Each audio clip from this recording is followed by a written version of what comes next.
ಶಿವರಾಜು ಅಣ್ಣ, ಬೇಸಿಗೆಯಲ್ಲಿ ಹೊಲಗಳು ಒಣಗಿ ಹೋಗ್ಬಾರ್ದು. ಎಲ್ಲಾ ಹೊಲಕ್ಕೂ ನೀರಿನ ವ್ಯವಸ್ಥೆನ ಆದಷ್ಟು ಬೇಗ ಮಾಡಿ. ಸರಿ ಅಣ್ಣ. ನಮಗ್ ದುಡ್ಡು ಕೊಡ್ಬೇಕಿರೋರು, ನಾವು ದುಡ್ಡು ಕೊಡ್ಬೇಕಾಗಿರೋರು ತುಂಬಾ ಜನ ಇದಾರಲ್ಲ, ನೋಡ್ಕೋಬೇಕಲ್ವಾ? ನೋಡ್ತೀನಣ್ಣ. ಅತ್ತೆ ತಗೊಳ್ಳಿ ರೀ. ಎಲ್ರಿಗೂ ಕಾಫಿ ಮಾಡ್ದೆ, ನಿಮಗ್ ಟೀ ಮಾಡ್ಲಿಲ್ಲ ರೀ. ಕಾಫಿ ಬ್ಯಾಲೆನ್ಸ್ ತಗೋ ಶಿವರಾಜು. ಸರಿ ಅಣ್ಣ.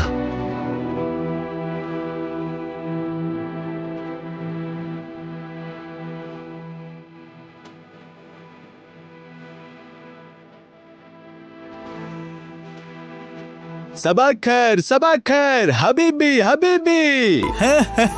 ಏನಪ್ಪಾ ದುಬೈಗೆ ಹೋಗೋದಕ್ಕೆಲ್ಲ ಏರ್ಪಾಡು ಮಾಡಾಯ್ತಾ? ಎಲ್ಲ ಏರ್ಪಾಟು ನಡೀತಾ ಇದೆ ದೊಡ್ಡಪ್ಪ.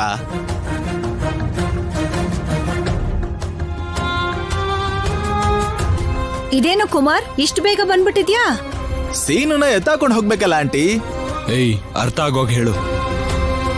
ಲೇ ಸುಕುಮಾರ್, ತಿನ್ನೋಕ್ ಹೋಗು ಅಂತ ಹೇಳ್ತಿದ್ರಲ್ಲ, ಬಾರೋ ತಿನ್ಕೊಂಬರೋಣಂತ ಬಾ. ಲೋ ಕಿವುಡ, ಮೆಲ್ಲಗ್ ಹೇಳು ಅಂತ ಹೇಳಿದ್ದು, ಮೇಯ್ ಅಂತ ಅಲ್ಲ. ಓ, ಮೆಲ್ಲಗೆ ಹೇಳಂತ ಹೇಳಿದ್ದ. ಸರಿ ಸರಿ ಸರಿ. ಸೀನುನ ಕರ್ಕೊಂಡು ದುಬೈಗೆ ಹೋಗ್ಬೇಕು ಅಂತ ಬಂದಿರೋದು ಕುಮಾರ್.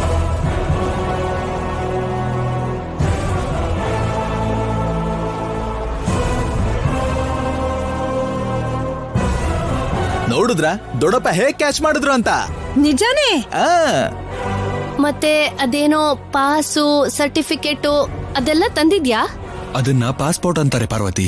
ಹಾ ಏನೋ ಒಂದು ಬಿಡಿ. ಅದೆಲ್ಲ ಇಲ್ದೆ ತಾನೆ ಆದ್ಯ ಅಮೆರಿಕಕ್ಕೆ ಹೋಗಕ್ಕಾಗ್ಲಿಲ್ಲ.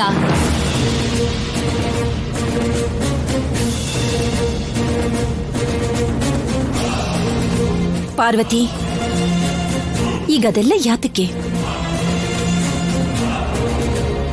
ಎಲ್ಲದಕ್ಕೂ ಮೂಲ ಅವಳೇ ಅಲ್ವಾ ಅತ್ಗೆ? ನಂಬರ್ ಬರೆಯೋದ್ರಲ್ಲಿ ತಪ್ಪೇನೂ ಇಲ್ಲ ಬಿಡಿ. ಪದ್ಮ ಕಾಲದ ಜೊತೆ ಪೈಪೋಟಿ ಮಾಡಿ ಓಡು ಅಂತ ಆದ್ಯ ಈಗ ನಿಂತಿದ್ದಾಳೆ. ಜೀವನದಲ್ಲಿ ಎಲ್ಲಿ ನಿಂತ್ಕೋಬೇಕು ಅಂತ ಗೊತ್ತಾಗ್ದಿರೋ ನಿನ್ ಮಗ ಓಡ್ ಹೋಗೋದಕ್ಕೆ ನೋಡ್ತಾ ಇದ್ದಾನೆ. ಅದೇ ವ್ಯತ್ಯಾಸ.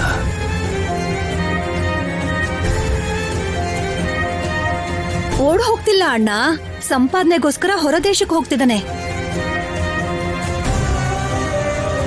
ಕಾಲ್ ಮಧ್ಯದಲ್ಲಿ ಹಾವು ಬಂದ್ರೆ ಆ ಕಡೆ ಈ ಕಡೆ ಎಗರಾಡ್ತಾನ ಕಣೆ. ನೀನ್ ಹೆತ್ತಿದ್ದು ರಾಕ್ ಸ್ಟಾರ್ನಲ್ಲ, ಅಮಾಯಕನಾದ ಒಬ್ಬ ಗಂಡು ಮಗುನ. ಯಾಕ್ರಿ ಅವನ್ ಬಗ್ಗೆ ಯಾವಾಗ್ಲೂ ಕೀಳಾಗ್ ಮಾತಾಡ್ತೀರಾ?